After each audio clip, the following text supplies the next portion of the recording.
Alicia, could we remove the screen, please?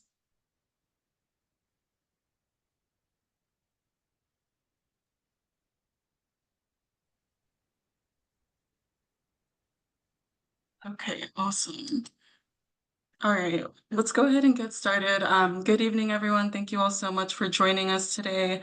I know in California it's a little bit late for us. It's around 10 p.m. and we have a couple of folks coming from all across the world, some folks calling in from the islands as well. So still, we're very thankful to have you all in the space with us today and to be engaging in this discussion that SoCal Pickard is hosting regarding the deep sea mining activities that are taking place or are planning to take place in the oceans of American Samoa. So again, we just wanted to thank you all for taking the time today to be in the room with us, to share in this discussion, and hopefully we can have your support in this issue that directly impacts our Pacifica islands and communities as well.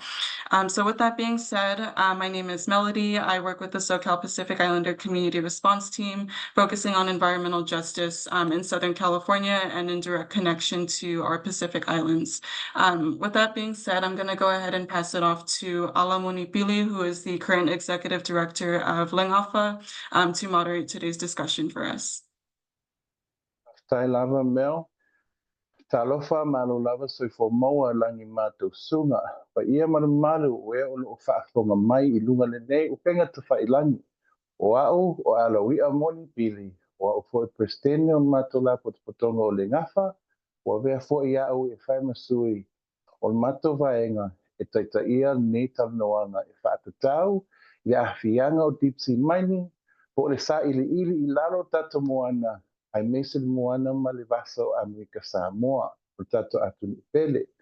O te tautala atu, mai le ele sa le nei, o lato na mua I malai, o le Tongva Nation, o lato le Chumash Tribe, mai Sauteo California. Greetings, everyone, and welcome for those of you who are tuning in from all four corners of the world. Warm Pacific greetings to our listeners. My name is Alawia Moni. I am the president of Lingafa, and I also am chosen to moderate this discussion that is really important. It is a discussion concerning the deep sea mining of our oceans in American Samoa. But also I would like to recognize, because land acknowledgement is important, I'm also talking to you from the unceded ancestral lands of the Chumash tribes, Tongva Nation, and those who came first in this environment. I would also like to recognize those honorifics of all those who are tuning in, from the highest mountain to the smallest child. Welcome, and talofa. This discussion on the deep sea mining of our Pacific Ocean is something that should be on top of all of our priority lists. Our oceans and our homes are in danger. Now, it is also important that we understand as Tangata Pacifica, we are stewards of the largest continent in the world, the continent of Oceania. I'm reminded of a saying, Fili fili letai te angava'a, which means let the ocean choose their master. And they have. They chose us. We are their protector.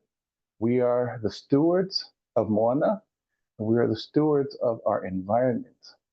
Those of us who understand the reciprocity between care and service also understands that as we care for our environment will care for us. Well, my friends, our environment again is in danger. And we're asking for all of you to stand in solidarity with us and with our leaders of Pacifica, especially the leaders of American Samoa who oppose deep sea mining. So earlier this year, in April of 2025, an executive order 14285, titled Unleashing America's Offshore Critical Minerals and Resources. Let's break it down. The title alone tells us two things. One, it tells us of the entitlement and the false ownership of our oceans.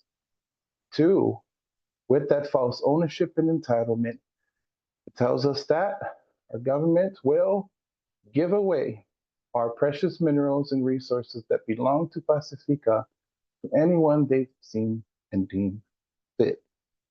That's a problem. Now let's break down the executive order.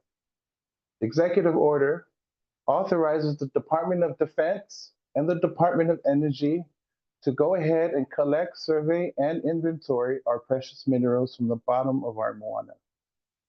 Why is that important? Because this is the same Department of Defense through the years and generations that have shown us that they do not care for our environment. The same Department of Defense that was launching missiles into the ocean, forcing our brothers and sisters in various parts of Pacifica to relocate because of the dangers of our environment and high rise of radiation. The same Department of Defense that just launched and tested missiles and weapons off the coast of Guam and the coast of the Marshall Islands just little under 2 months ago. This is also important for us to understand who really benefits here. Well, government contractors, military contractors like Lockheed Martin, and also military contractors like Raytheon. If those two names sound familiar, let me remind you, these are the same two government contractors that paid billions of dollars for breaking the law and also ruining our environment and endangering hundreds of thousands of people, not just in Pacifica, but also specifically here in the continental US. Wealth benefits from this. Big corporations, because of the billions of dollars that they can make off of our precious minerals. Who doesn't benefit? We, the islanders and Pacifica. From bombs to seabeds, my friends, it is the same exportation, just under a different disguise and a different name. And so over and over, we see those big entities coming and exploiting our environment, leaving their trash and leaving it for us to clean up the mess. And in the end, we are the ones that are the most impacted. So, fine, brothers and sisters of Pacifica, in this info session, we have two guests who will explain and discuss the impacts of deep sea mining and also the reasons why we should oppose it.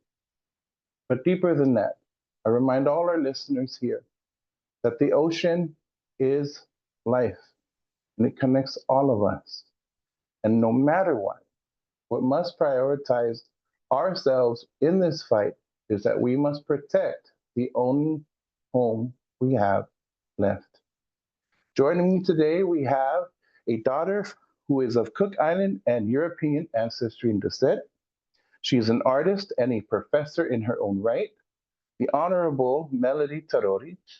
Also tuning in all the way from the beautiful islands of Samoa, Le Fionga Yavui Gemma Nelson, from the villages of Lano and Salelavalu, Savai. She's also an international lawyer. These two amazing people will be sharing their thoughts and their opinions, and we'll be discussing the impacts of deep sea mining, especially why it's important that we all stand together to fight this fight.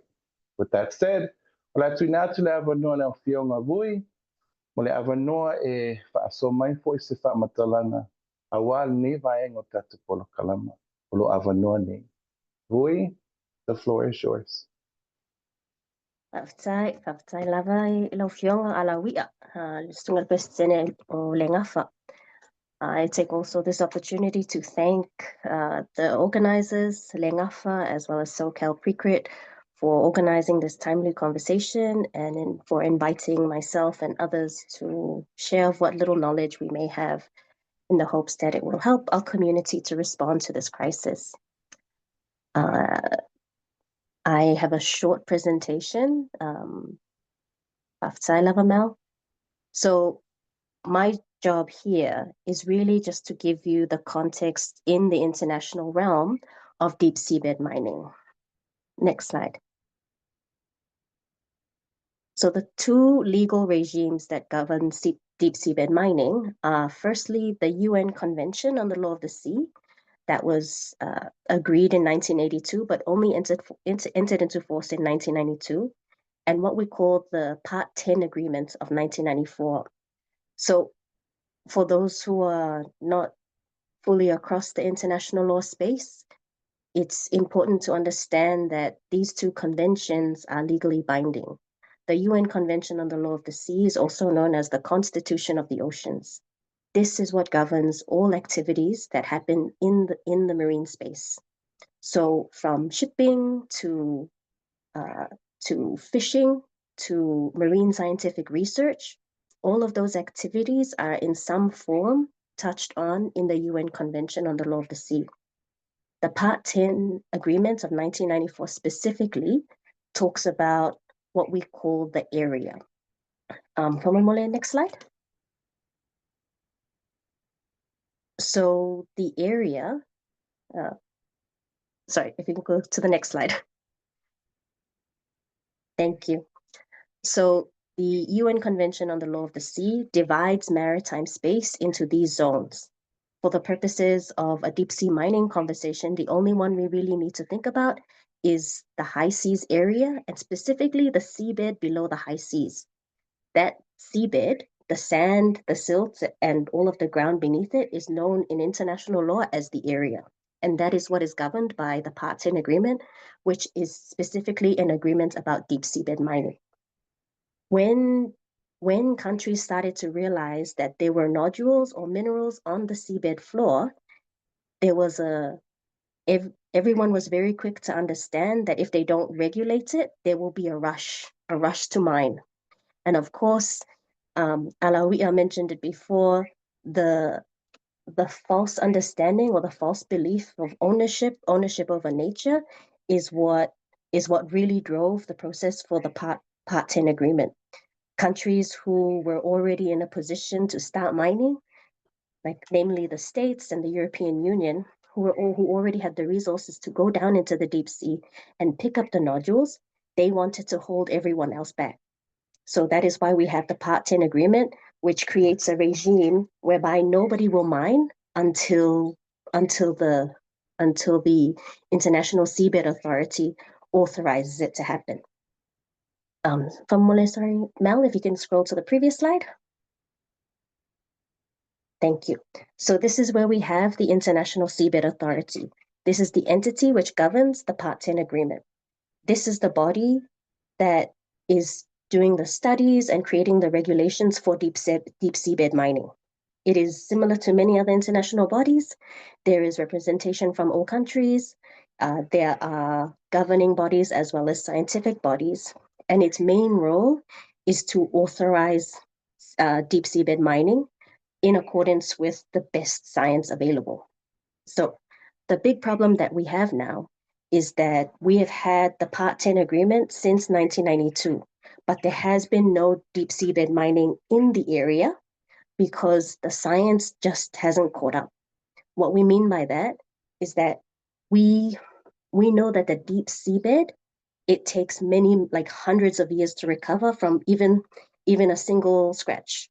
So for those of you who follow fishing discussions, what we call fish trawling, when you drag the nets across the ocean floor to collect not only fish but any other organism and matter, we understand now that studies of those areas taken decades later show that the seabed doesn't recover. It's quite damaging. So in the context of deep seabed mining, there is not enough science to say that there is a safe way to collect minerals on the seabed floor. If you can go to the next slide, please, and the slide after that. So forgive the formatting. What we have now is negotiations. We are currently at the stage in the ISA, or the International Seabed Authority. We are at the stage where countries are trying to negotiate the environmental protection regulations. These are the regulations that will say when you can do deep seabed mining, what kind of conditions need to be met before and after, and what kind of safeguards need to be in place to make sure that there is minimal or or reversible damage to the environment. But the scientists that are taking part in this conversation, many of the experts that we listen to are all clear. There is no way to reverse the damage once it's done because we don't know enough about the deep sea bed. Unfortunately for us, we also have built into the Part 10 agreement what we call the 2-year rule. So this was triggered by Nauru in 2020. The 2-year rule means that Nauru, as a country, wanted to do deep seabed mining. They could trigger the 2-year rule to force the council, to force the ISA to write the regulations on environment. The international law is silent on what happens after you trigger the 2-year rule. So countries have been trying it's been quite a tense period at the ISA because you have small islands like Nauru, Cook Islands, and much larger countries like China, very interested in mining against others who are more who advocate for a precautionary pause, who are trying to get everybody to agree that the regulations and the science are not ready, and really it's in everybody's best interest to pause. So that's been the status and at the ISA. However, this year when President Trump entered office, as we all know, he made the announcement that the US no longer has to wait, that the US will start deep seabed mining. And one of the first sites which they've leased is, of course, as Alawia mentioned, is the coast off of American Samoa. So we have kind of a conundrum here, whereby international law and everybody who tries to play by the rules are still trying to play by the rules. But you have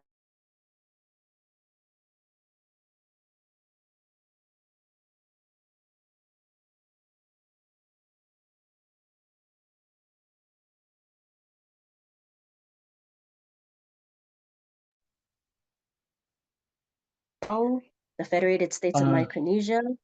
Yes. Pamalulu atu le lavetala atu ilo fionga. You went out just for a few moments, but you just came right back in. So fawa pelo fa matalana patay. Sorry, I am using data. I know the feeling. Thank you. So just to give everyone an idea, the Pacific is very active on both sides of the conversation. Melody will speak to the Cook Islands later, and Nauru is also on the pro-mining side. But on the opposition to mining is Palau, the Federated States of Micronesia, Samoa, and a coalition of countries who we will get to later, who advocate for a pause. I mostly say this because while I want everybody who's on this call to understand that the Pacific is a strong voice in international law. The islands are a strong voice, and you who will think about writing submissions in response to the executive order should also understand that you have higher powers who may also be interested in writing submissions and making statements. Next slide, please.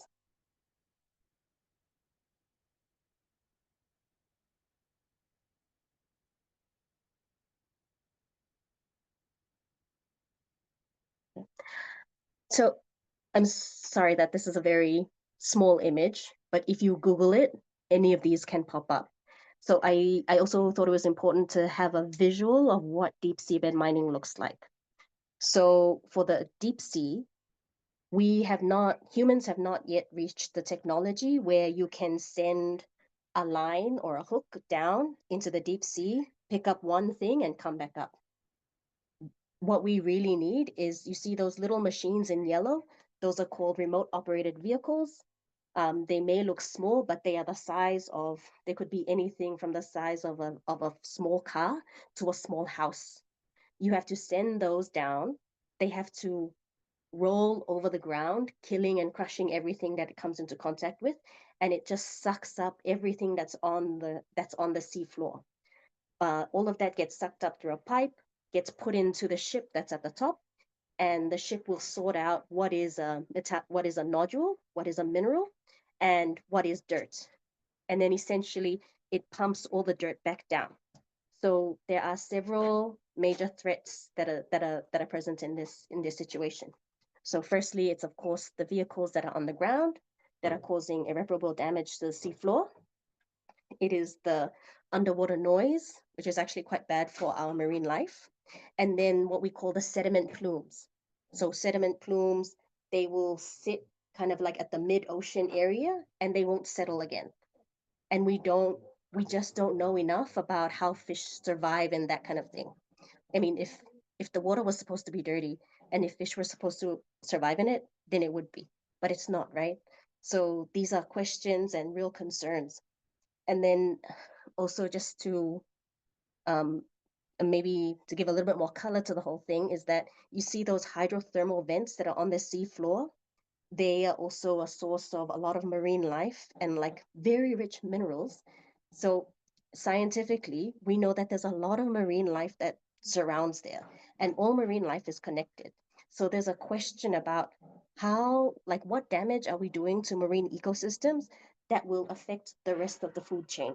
So if we if we're messing up hydrothermal vents, how is that affecting the smaller fish that bigger fish feed on? That that we as humans also consume. So it's a chain reaction that we just don't have enough information on. Next slide, please.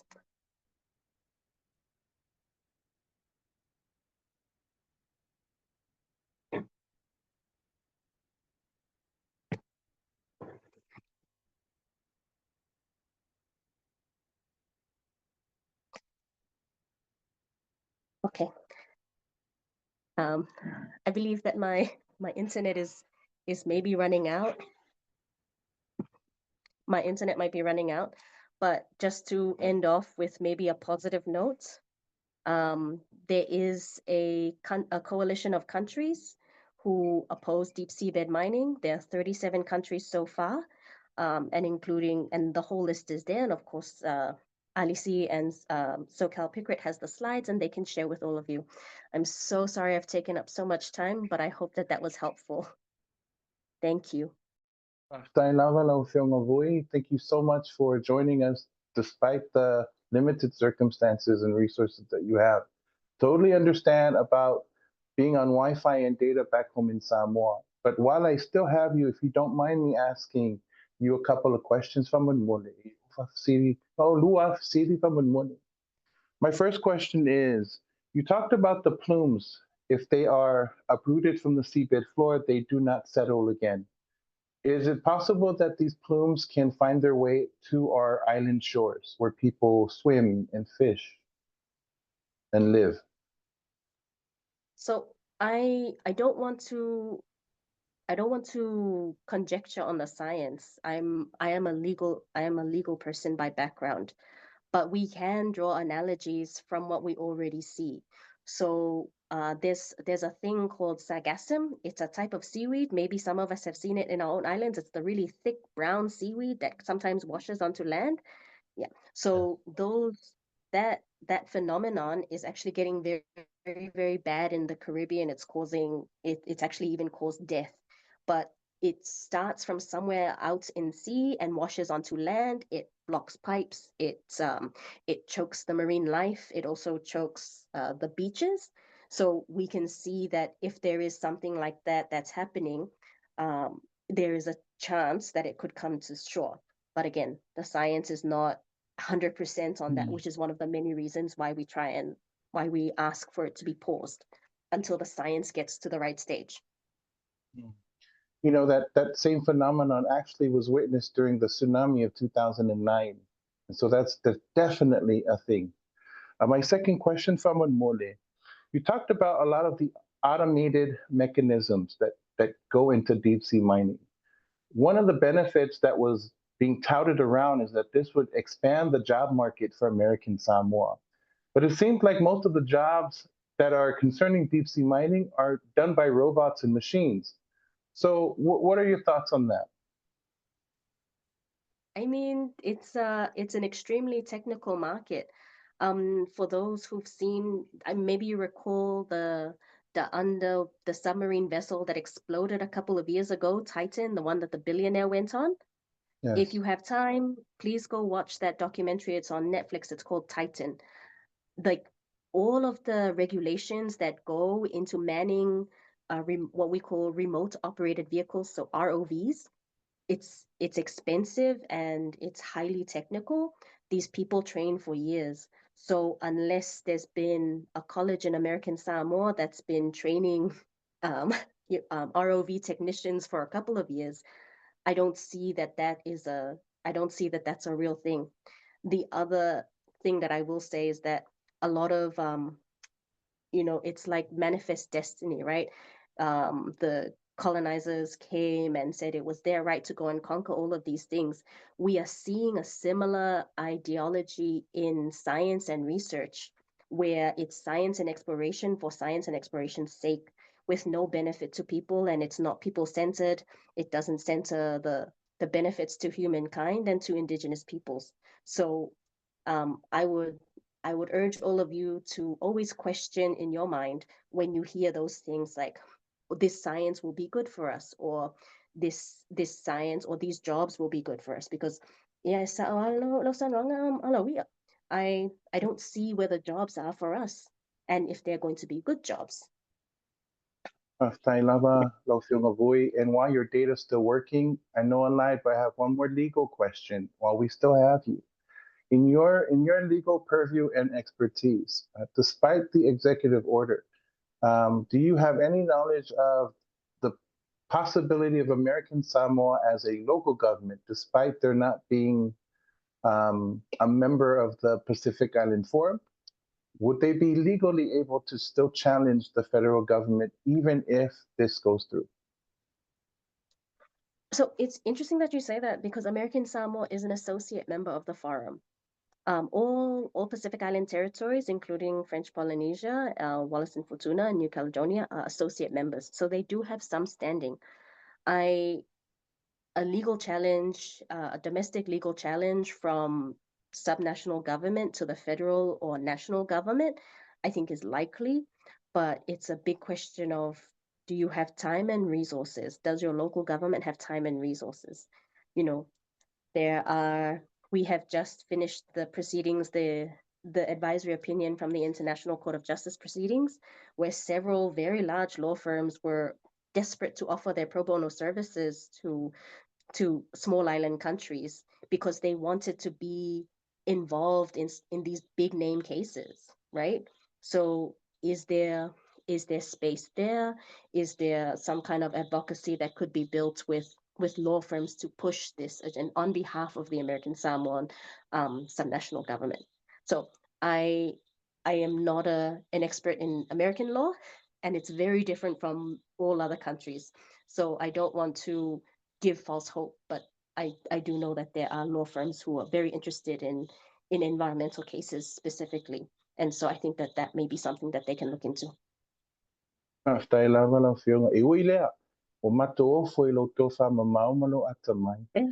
you so Oh, much yeah. for making the time, despite your circumstance, to join us on this Zoom call.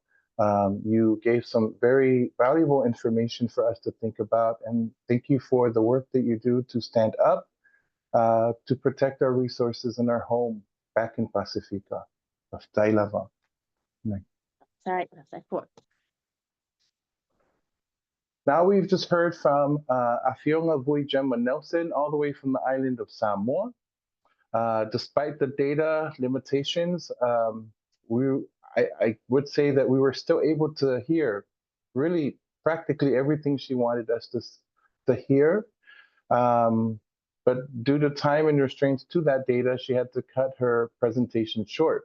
We'll try our best to make sure that the whole presentation will be available to you some way, somehow, on our social media outlets and on our websites. But due to time, we're going to continue. The next person who I've already introduced is the Honorable Melody Turori. She brings some amazing perspective because as a daughter of Cook Island has, I believe, accepted deep sea mining. And so she's here to explain and also share her perspective and her views on the matter. With that said, Laufionga Melody, Torori, the floor is yours, my friend. Kia ora tātou, ko Melody Turori toku inoa no Aitutaki Pukapuka Tiamane, Sweden, Maya. Good evening, everyone. Thank you for coming to this late session. I am Melody Turori. I live on the unceded lands of the Lusueño in San Diego. My ancestors come from the so-called Cook Islands, specifically the islands of Aitutaki and Pukapuka, as well as Germany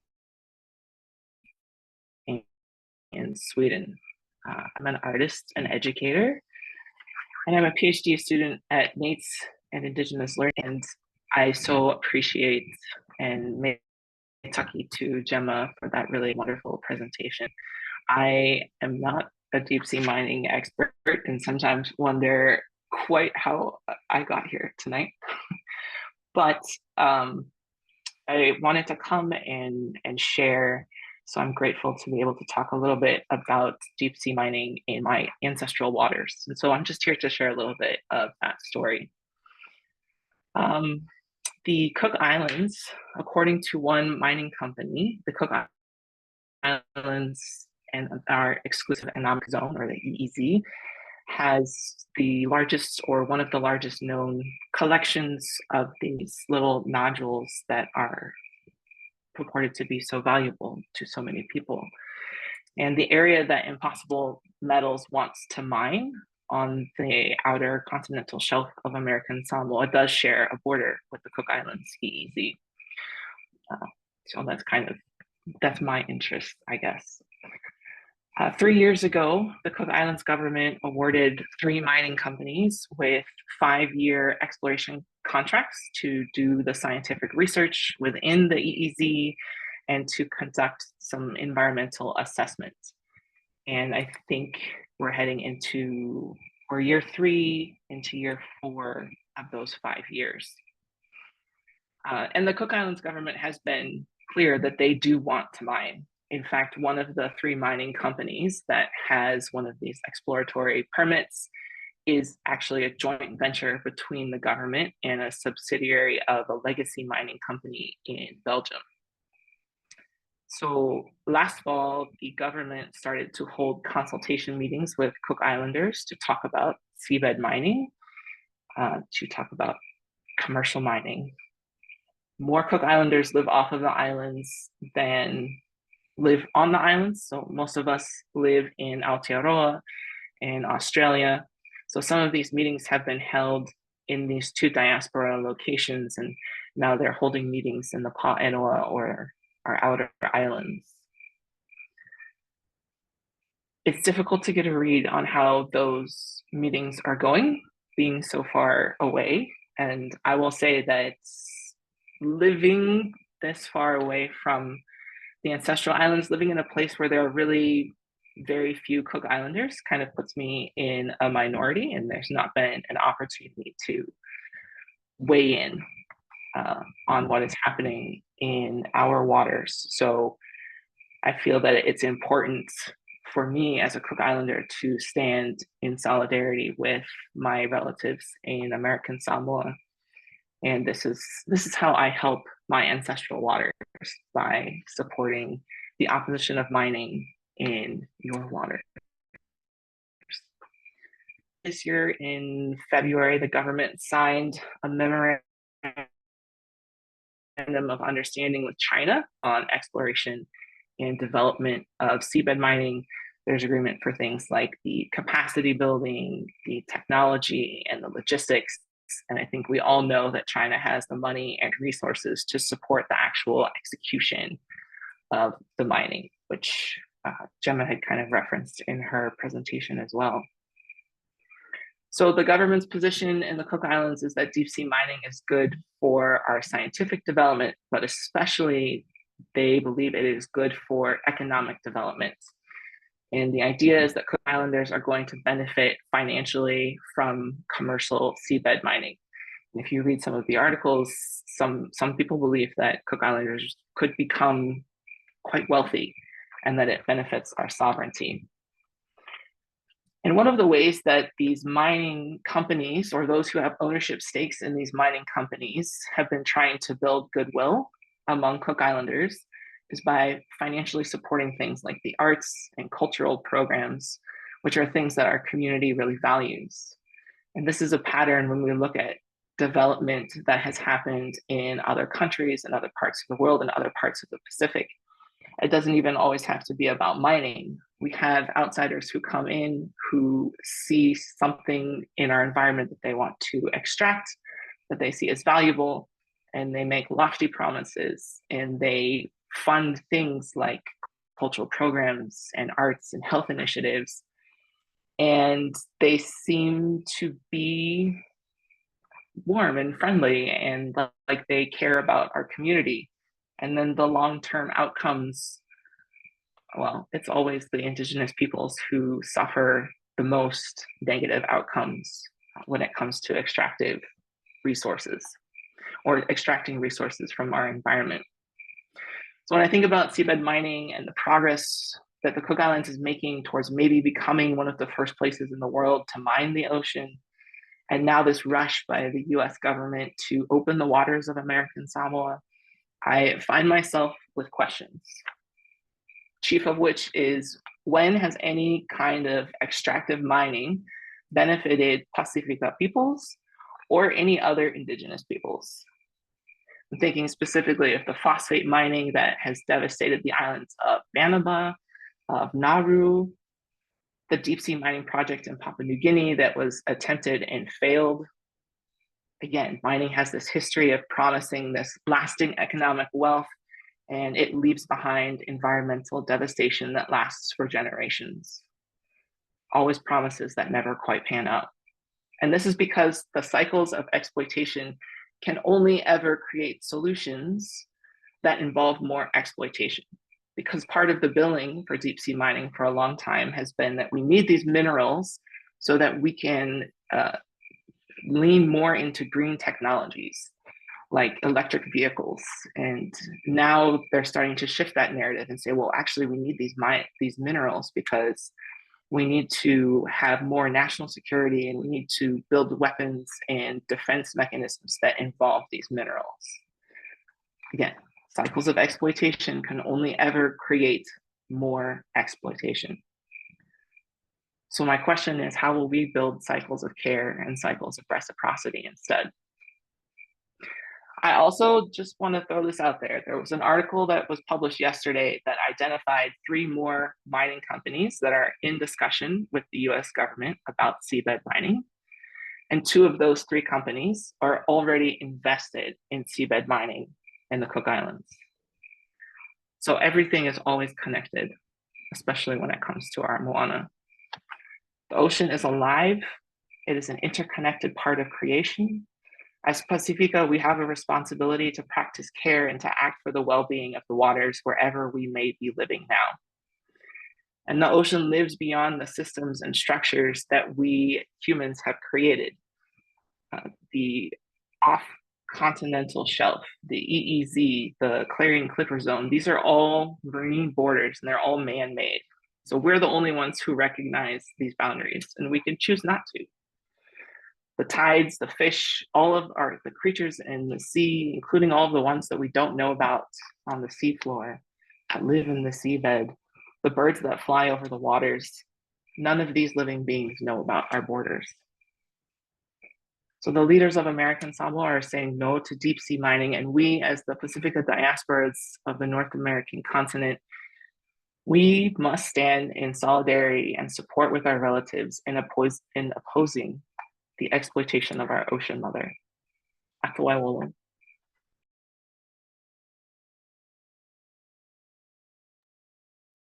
Alofa Tai, Alfilma Melody. When I was informed that you brought this to SoCal Pickard's attention, I was not surprised given the person you are. It is no doubt and so obvious that you're an educator. And also, more importantly, it's also very obvious that you are an artist and the daughter of Pacifica. So thank you so much for standing with our brothers and sisters and your cousins in American Samoa. And also thank you for the time that you've taken to be with us here tonight on this Zoom. We still have you, so I'm guessing your data is working, so we're not going to get rid of you yet. But I want to go ahead and look at our team in the back if there's any questions that popped up from our comments or wherever. Do we have any questions?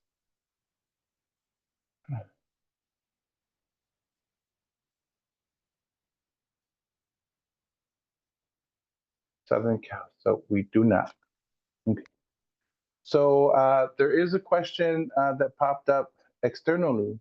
It's concerning the slides from Afionga Vui Gemma Nelson. I want to ask and see if we're going to have those slides available for the public to see, or at least a summary of those slides. If we don't Yes, have the please. answers, It's for you.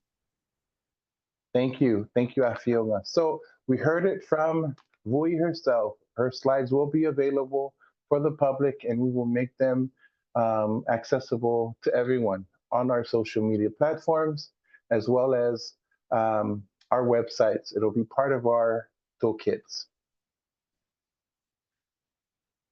While I have you on here, Melody, we still have some time, so I want to talk to you as an artist. Can you share your thoughts on the relation between land and our oceans? I know that deep sea mining has to deal with our Moana, but we also know as Tangata Pacifica that our waters and our lands are intricately connected. And so if you can, as the artist you are, share some thoughts on the relation between land and ocean and why this also affects Panua, Ele, land. One of the first things I think about is how in Indigenous scholarship from continents, they speak of land, but they always mean it's all inclusive, right? So when we say land, we mean the ocean, we mean all of the animals, all of the plants, because they are all interconnected and their lives depend on each other. And that's the same for us. Like we are part of that creation as well. And our lives depend on the land and our lives depend on the ocean. I can't remember offhand the scientific explanation, but I always think about how crucial the Pacific Ocean is to all the waters on Earth and the devastating things that can happen to our lands, to our rivers, our creeks, our streams, the rain, if our ocean doesn't function correctly, if it's not healthy and well. But more, I suppose, from the artistic side, to think about the differences between land and ocean. I think of land as something that we look at and we see how time moves slowly. And I think that's the thing that gets me perhaps the most about this big push, is we are pushing to rush into the seabed mining. As Gemma so wonderfully explained, we don't know enough to make any educated decisions, and the impact that this could have of making a choice to mine the seabed floor and without knowing enough will have generational impact far beyond our lives. And we have a responsibility to steward and care for this world, for our waters, for our future generations to come. But when I think about waters, I think about movement and activity and action. And so I hope that when we think about our water, that it will move us to action, and even the smallest action of writing a public comment, which I know could seem like maybe it doesn't really matter. But these things do matter, and it matters that we use our voices to support our ocean and our inua.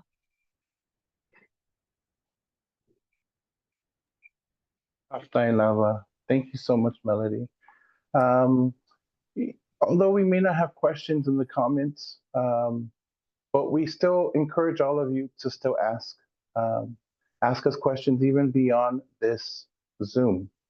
And we will do our best we can to answer any inquiries, especially concerning standing up to the opposition of deep sea mining from our brothers and sisters in American Samoa. Laofionga Vui, you have a question. I see your hand up. Yes, it wasn't so No, much a no. question. I more wanted to ask about the experience. I didn't have time to organize someone for this call, but New Zealand, Aotearoa, recently rolled back their mining moratorium regulations. So previous administrations in New Zealand had committed to a mining moratorium that they wouldn't mine their foreshore. And that was because there was many reasons, but one of them is that legally the foreshore belongs to the Maori people in New Zealand. The current administration in New Zealand rolled back those protections, saying that they would begin mining. I wanted to ask the room if anyone was having conversations with Tangata Whenua in Aotearoa, perhaps forming coalitions around this, because as I understand the public comment process, it's coming up soon, but I feel like there's lessons learned from Aotearoa that could make this process a little bit easier. But yes, I just wanted to ask.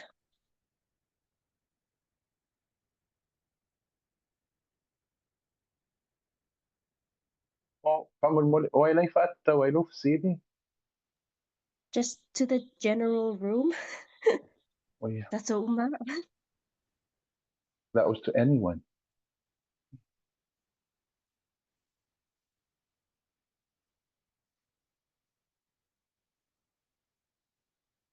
Well, Afionga Vui is asking a question, and she's asking that this is a question open to anyone that's on this panel. Beyond the two guests that we have here, feel free to answer.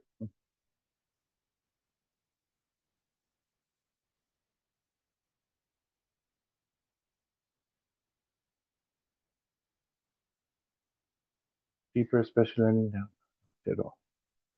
So we have Southern Cal Pickards that we will be diving deeper, especially learning now that about Aotearoa. Thank you, Isa. Now I feel nga vui fa mole e mawhainga toi folo mailo sili fa mole lava.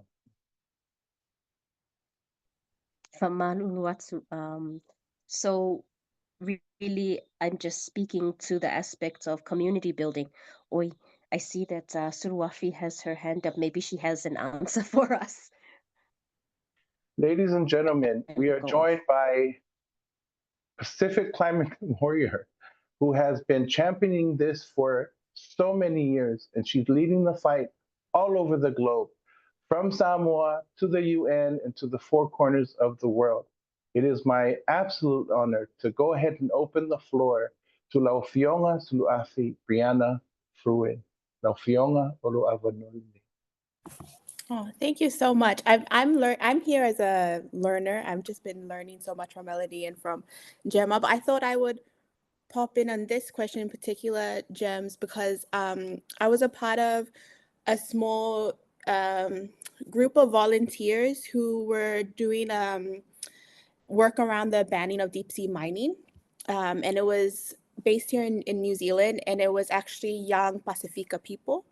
In particular, we wanted people who weren't necessarily from the environmental space. And so I don't know if people are familiar with like people like Disciple Pati, Aingangale Fili, Fepuleai. We even had like influencers like Holy Boy Dom, who's like a Tongan influencer, but they all lent their platforms to talk about deep sea mining. And we took a petition that was put together by community organizers to the parliament in New Zealand. And so I wanted to bring this up to specifically say there was so much work done by community in New Zealand around the banning of deep sea mining. And I think that there's a lot that we can learn from not only Tangata Whenua, but just like the deep-seated, hearty community movements here in New Zealand. That I'm sure if we can make that bridge, there's a lot of lessons that can be learned from each other. And in fact, one of the campaigners on this campaign was a Samoan activist herself, Angangale Filifepulea, is from Samoa, and she did a lot of work on the deep sea mining campaign, and I think she's still working on it today. So I think we have the resources we need within our people. You know, if fole alamea, the cure is within community. And so I wanted to bring that up because that was such a great point, Gemma. Thank you. Brianna, and feel free to chime in anytime during the remainder of this Zoom session. We have a question from Calvin Chang. His question is, would we start to see large fishing areas die out or start to find more toxic metals in our seafood? Again, would we start to see large fishing areas die out or start to find more toxic metals in our seafood?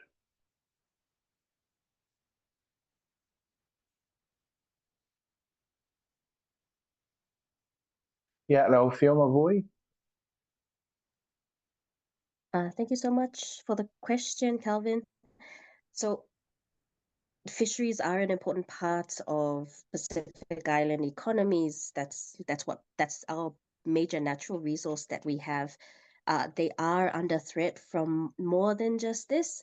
It is the threat of climate change, warming oceans, changing ocean currents and patterns, pushing the fish out of our exclusive economic zones. What we know from the plumes, the sediment plumes issue, is that fish won't go where they can't breathe or see. And we know that from deep sea trawling studies. So I mean, I can't definitively say that the fish populations will die out, but fish will stop going where they can't thrive. To your question about poisonous metals, I do not know.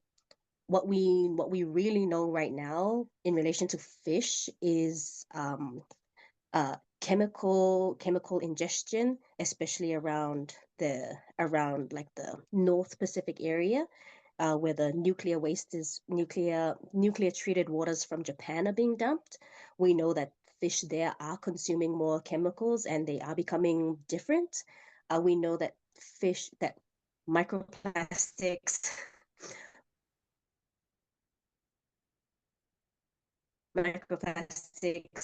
in the sea that fish are consuming, and plastics are now becoming part of fish biology. I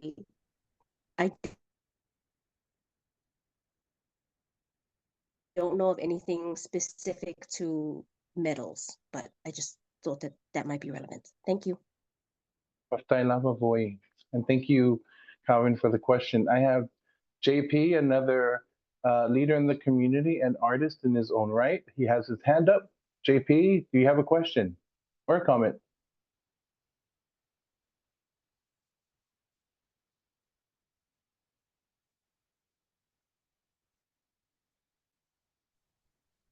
Aftai Telelava, all of y'all, for gathering us here to listen to this very important issue that's affecting our ocean and our islands. Thank you for hosting this space. I just got to say, this is very disheartening. You know, this is all for energy, right? And it's like we're trading carbon footprint and pollution for ocean pollution now, you know, in the name of energy. And, you know, and then when we have executive orders like this, even though there's this entity that was created to kind of regulate and help protect, you know, our seabed, and then we have our country, the US, just disregard it and just try to move forward. That just makes it even more overwhelming. I know that there's a fight that needs to be had right now. But I also want to talk about the long road, the long hard road, the the work that needs to be done that we may not see the fruits of, but we need to start that now if we're not doing it already. And that is bringing our indigenous knowledge, our indigenous practices, our care for the earth, our understanding of the relationship between, you know, our natural environments and our responsibility, interweaving that with technology development, not just for us right now, but for our generations who are growing up right now and who are becoming the scientists, becoming the STEM learners, STEAM learners, in mathematics and science and engineering, who are the ones who develop this, so that we have more indigenous minded people in those spaces that move forward with caring for our earth in mind, you know. And so that may take a few generations. I don't know, you know, but when all of us that are educators, when we're sitting in those classrooms, when we go talk to these schools, we need to start integrating that into our discussions with our children. I know in Northern California they have a science fair specifically targeted to our Pacifica community, and I can't think of the name right now, but things like that are really important. You know, that's part of the long game fight, and you know, I just want to encourage everyone to continue that, to do that work also. But yeah, this is tough to deal with, but I just wanted to share those words and encouragement with everyone. Lava, JP, Jason, thank you for sharing your wisdom and also continuing to be an educator to our people in our communities. We have time for one more question or comment. I see a hand raised. Jacob Netzler. Yeah, olo avanoane sao no mai. Go ahead, the floor is yours. Yeah, hello everyone. I think just wanted to jump in on this because I usually come from my background is climate, so specifically fighting for the phase out of fossil fuels, and I just wanted to draw some parallels to what I'm seeing here, as well as what I've been seeing in the spaces that I operate in. I was in one of the UN meetings last month with the Indigenous Peoples constituency, and one of the things that I noticed within that constituency is I thought by now in 2025 we'd all be like pretty against like fossil fuels and extractive industries in general, but there was one sub-region that had recently found out that they were sitting on like a large oil deposit. And so one of the parallel I want to draw is the way that fossil fuel companies were approaching them, the same way, like, you know, the metals company and some of these countries that are really interested in deep sea mining are approaching some of our islands.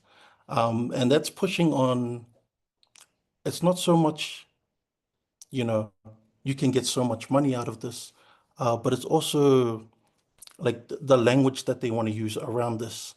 And I think it's important for us to have an understanding of that, so that when we're fighting deep sea mining, we can at least understand how those that we are fighting against might want to be countering our arguments so that we can best prepare ourselves to keep the fight going. And one of the big things that they wanted to push was for the right to development. which is enshrined as a human right. And I do believe it's in the UN Declaration of the Rights of Indigenous Peoples, of which some of our Pacific Islands do fall under. So yeah, I think it's really important for us that are not always in like the ocean space or the environment space, or maybe we're in one of them. But I think it's time that we all like start coming together, which is kind of what I'm seeing on this call, which is really great. So thank you everyone for putting that together. But yeah, I think it's time that we start drawing these parallels, that we start finding out what are the tactics that are being used so that we can also have our own counterpoints to that as well. So yeah, thank you very much. That's it. Tailava Laufionga, Jacob, Netzler.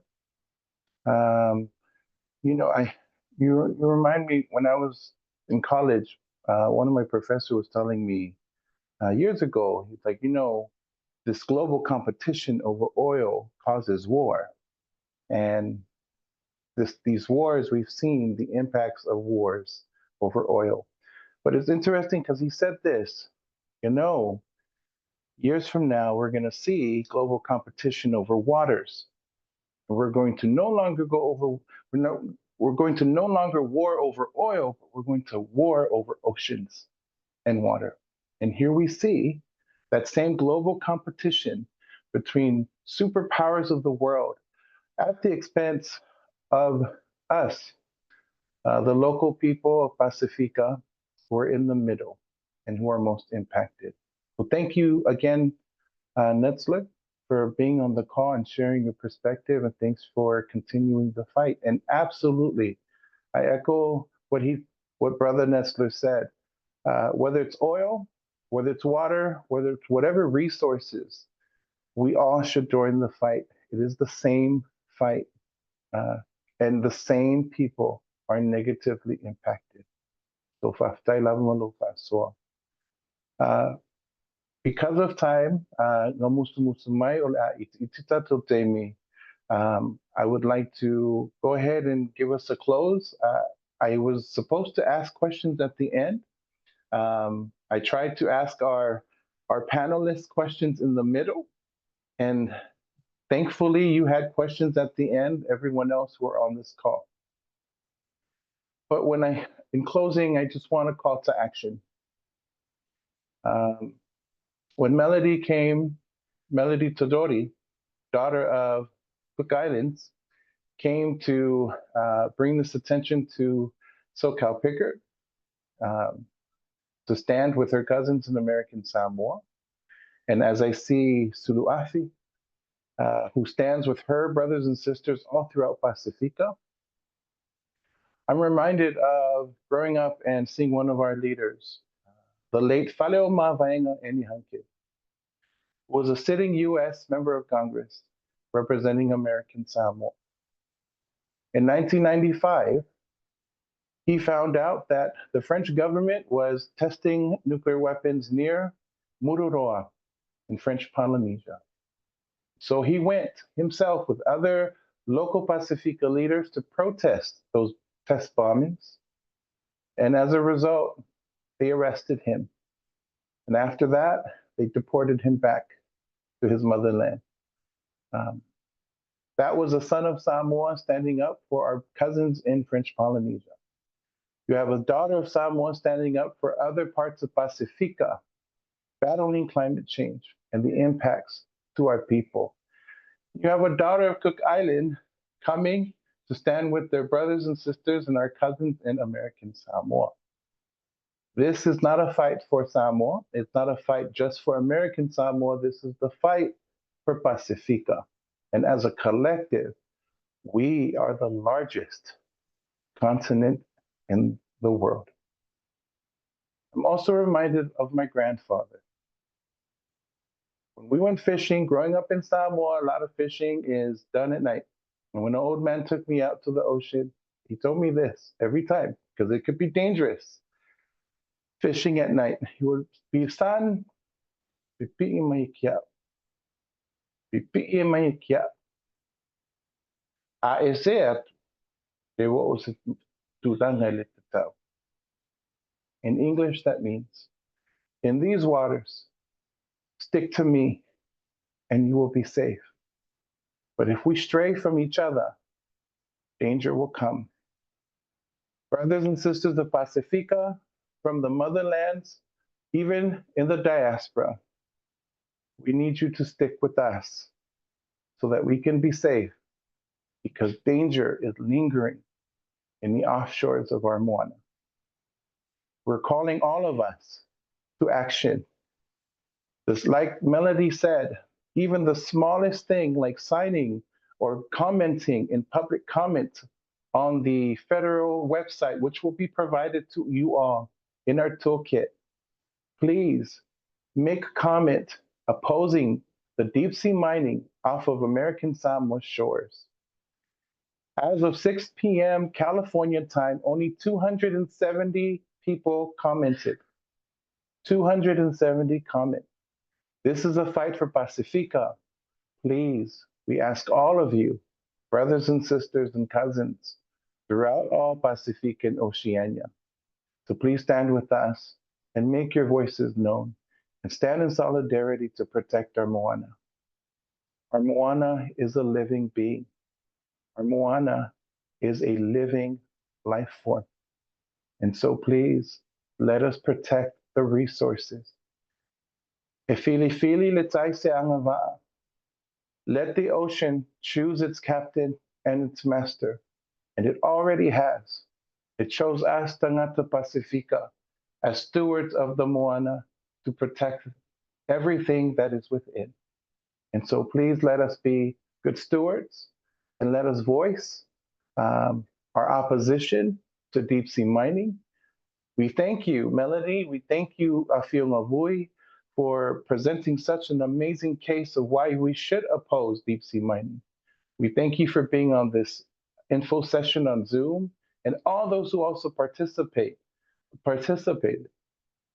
Paamoni mole lava, maleloto mawalalo, yatato tu fatasi. It is important that we stand together.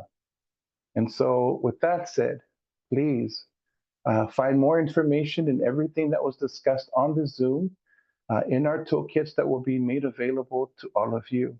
My special thanks to all those who participated and for all those who are tuning in, whether it's in real time or in the future. Please, please, please, we call you to action to stand with us against deep sea mining, not just in American Samoa, but also throughout Pacifica and the entire world. Water connects us, and the ocean is our home. So I close you with this.